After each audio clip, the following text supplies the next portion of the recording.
In this video, we are going over 5 common problems that keep you average as a footballer. We're going to go over each problem in detail so you know exactly what it is and what it's made up of. And then I'm going to also give you some things you can do to move away from being average and start moving towards being a standout player. That's coming up next. This video is sponsored by Rocket Sports, where you can get 15% off of their line of soccer products by clicking on the link down below. Rocket Sports sells a variety of soccer goals of all sizes and for all ages, along with other training equipment like rebounders to help you improve your game. They are not only great for team training, but for your own individual training as well. I personally use their products during my own training sessions, and I love them. Click on the link down below to check them out for yourself. Let's get into the video. What's up, guys? It's Dave here from SimplySoccer, and on this channel we do our best to help you improve your game and stand out on the pitch, and we do that by releasing weekly soccer tip, technique, and training videos. So if you haven't already, hit on that subscribe button. Come on, you know you want to join the team. Also hit that bell icon so you don't miss any new content that we release. Now in this video, I want to go over some things that are keeping you at an average level as a footballer. So this doesn't mean you're doing anything wrong, but it also means there's much more you could be doing to get to that next level that I'm sure many of you want to get to. So let's get right into it. So number one is lack of consistency. Now I know you guys hear me go over this all the time, but I want to go a little bit deeper this time because I'm not just talking about consistency in your training and the way you're practicing, although that's very important, but I'm also talking about your consistency in matches, your performances, and your consistency in other areas that could be hurting your development as a footballer. So let's cover the one I said I cover all the time, which is your workouts, your practices. Are you consistent with your training? And consistency over an extended period of time in your training is what's going to help you reap the benefits of the actual training. It's what's actually going to help you improve. If you're not being consistent with your training program, with your workouts, if you're only doing it a couple times a week, but you're missing this workout and that workout, if you're only doing it every now and then, or you're only half-assing it when you do actually do it, you're not going to get any results and you will stay as an average player. A lot of the average players are players that just participate in team training and don't do any individual training outside of their team organized practices. Now, if you want to be a standout player opposed to an average player, you need to be doing your own individual training. You need to be going out there every single day and doing the things you need to do to improve your weaknesses and strengths to make you a better player. So you do need to be consistent in that regard. You also need to be consistent in your games, because it's no good if you're a player, say a striker, that scores 2 goals in one game, but then goes on a goal drought for the next 6, then grabs another goal, but then goes on another goal drought for the next 5, and it's just average in all those games. So you need to get to a point where you're not just consistent with your training and everything else, but also in your matches. Now, I will tell you one thing, being consistent with your training is going to make you a better player, which is going to make you more consistent in your matches. But just understand that it's not always about how skillful you are or your ability, it's about how often you actually show up in your matches. How consistently do you perform well in your games? And you need to find a way in order to get yourself to that point. Now, some of the other things we're going to go over in this video are going to help you actually be more consistent in your matches, so make sure you pay attention to that. The other thing I'm going to say about consistency is it's not just about the games, it's not just about your workouts. You need to be consistent on a bunch of other things as well. You know, you need to live a footballing lifestyle if you want to become the best player possible. This means being consistent with eating healthy and eating the right things, for example. It means being consistent with not getting distracted or doing things that hurt your body, you know, take away your sleep, things of this nature. So just understand there's not just consistency that you need in one thing when it comes to the your overall ability and growth as a footballer. You need to be consistent and hit the mark in multiple different areas. And again, it's got to be consistent. It's got to be you're showing up every single time, every single day to make it happen. Okay, second common mistake that might be keeping you as an average player is lack of belief. And this is one of the ones that if you fix, it's going to also help with lack of consistency in matches. Look, a lot of players, they're really good technically, you know, they have a lot of fun playing, you know, and they're really, really good. But then it comes game time and they don't believe in themselves. They lack that belief in themselves, and suddenly they become this player that they don't even recognize. They become this player that when they're in training, when they're confident, they can beat multiple players easily, but they get in the match and they panic and they don't know what to do.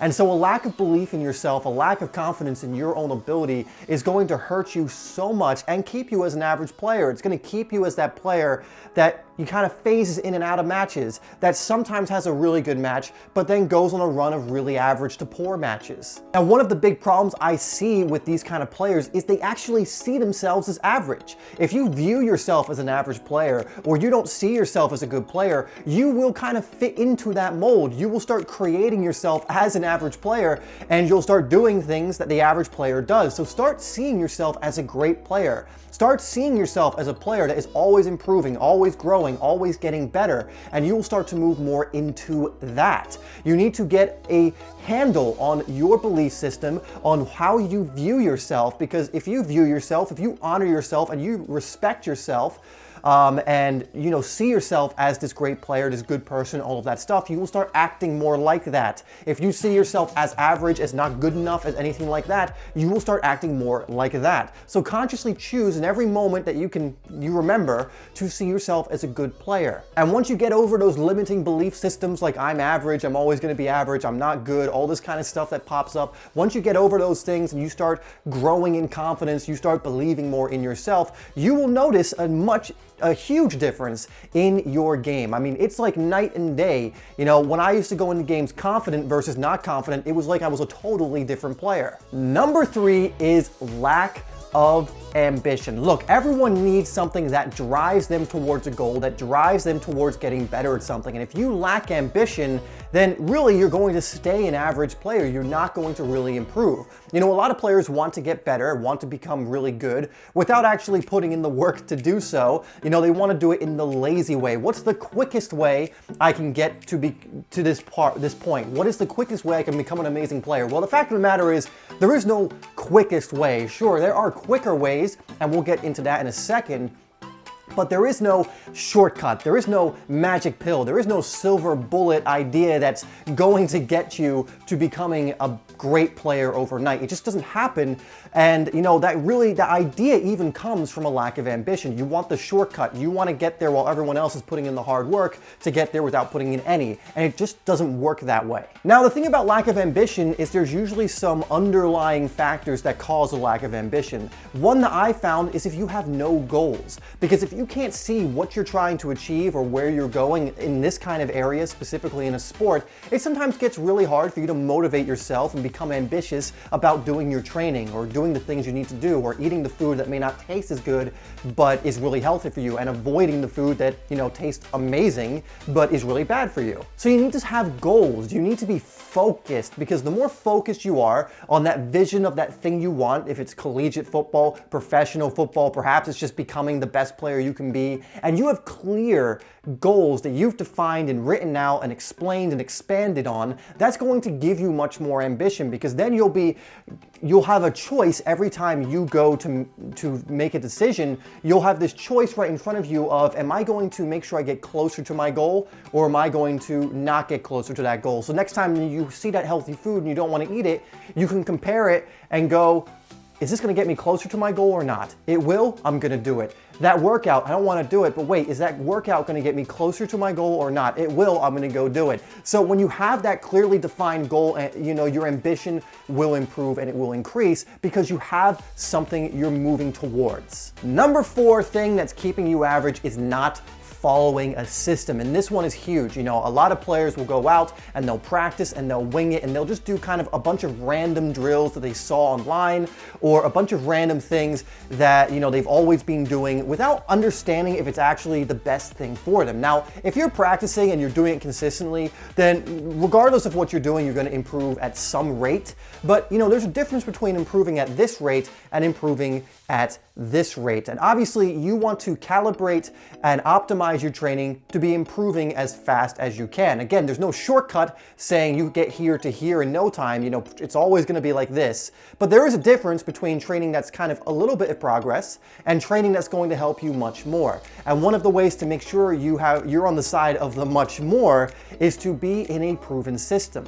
When you don't have a proven system, your training can be all over the place where, you're doing just kind of random drills, or you're doing things and you're not even sure if it's the best thing for you to be doing. But within a system, you know that you're going to get the results because it's being used and people have gotten results from it. And it also makes it a lot easier and less stressful for you. All you really need to do is have the system, follow the system, put in as much effort as you can, and away you go. Now, there are many ways to get a proven system, and not every proven system is for everyone. Some are going to be good for some players, while other ones will be better for other players. However, I really do believe you need to get in one, whether it's one your coach gives you. For example, my college coach used to give us summer packets of things he wanted us to do, and it covered absolutely everything: fitness, work with the ball, all of that kind of thing. So that was a good proven system for us to use from someone who knew what he was talking about.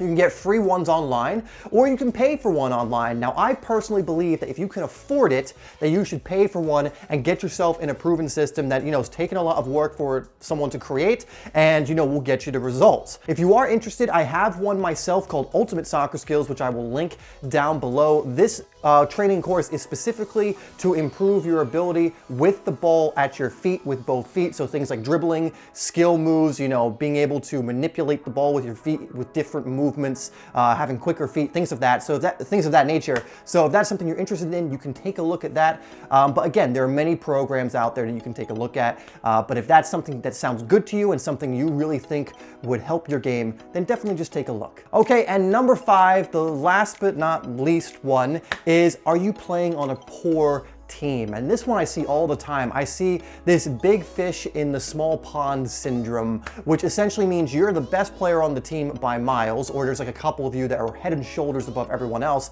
and you're playing against other players that make you look good, but they're not really challenging you. And you will be blown away by how much you improve when you actually get yourself on a team where the players around you are as good or better than you. The fact of the matter is, you grow, and we all grow, through challenge. Now, not impossible challenge where, for example, your level is here and everyone else is like way off up here where you can't even see it, it's off screen. But if it's like here and they're here, or maybe here, you then have to work harder to get to that level, which is just gonna motivate you to play better. It's gonna turn you on to getting into flow, so that you have to bring your A game every practice, every game, every time you show up, which is only going to make you better. You're gonna do things quicker, you're gonna do things crisper, with better technique, better form, and it's just one of the best things you can do for yourself. So if you're on a poor team, or you're in a league that just isn't good enough for you and isn't challenging you enough, you need to start seeking out a better team with better players. Because I can tell you, although I was doing a lot of individual training when I was younger, it wasn't until I got on a better club team that I really saw my game just skyrocket, right? Because I had to do moves quicker, I had to think quicker, I had to pass quicker, I had to shoot quicker. Everything was quicker and faster and crisper, and so I had to become quicker and faster and crisper in order just to hang or stand out at that level. So do not be a big fish in a small pond. It will help your ego, I guess. You'll feel good about yourself as far as like, I'm so good, but it's not going to improve your game, and ultimately that's what we want to do. All right, guys, so those are 5 common problems that will keep you average as a footballer, but the good news is you can do something about it. All right, guys, that's it for this video. Thank you for tuning in. Let me know your thoughts down in the comments. Let me know how you're going to improve if you display any of these problems. And when I say problems, guys, understand I'm not saying it as a bad thing. I'm just saying it as something to be improved. But if you are displaying any of these, let me know, and let me know what you're going to do in order to work on it and improve it. Thanks, guys. Make sure you leave a like and share the video. I'll put 2 other videos on the screen, as always, and I'll see you in the next video.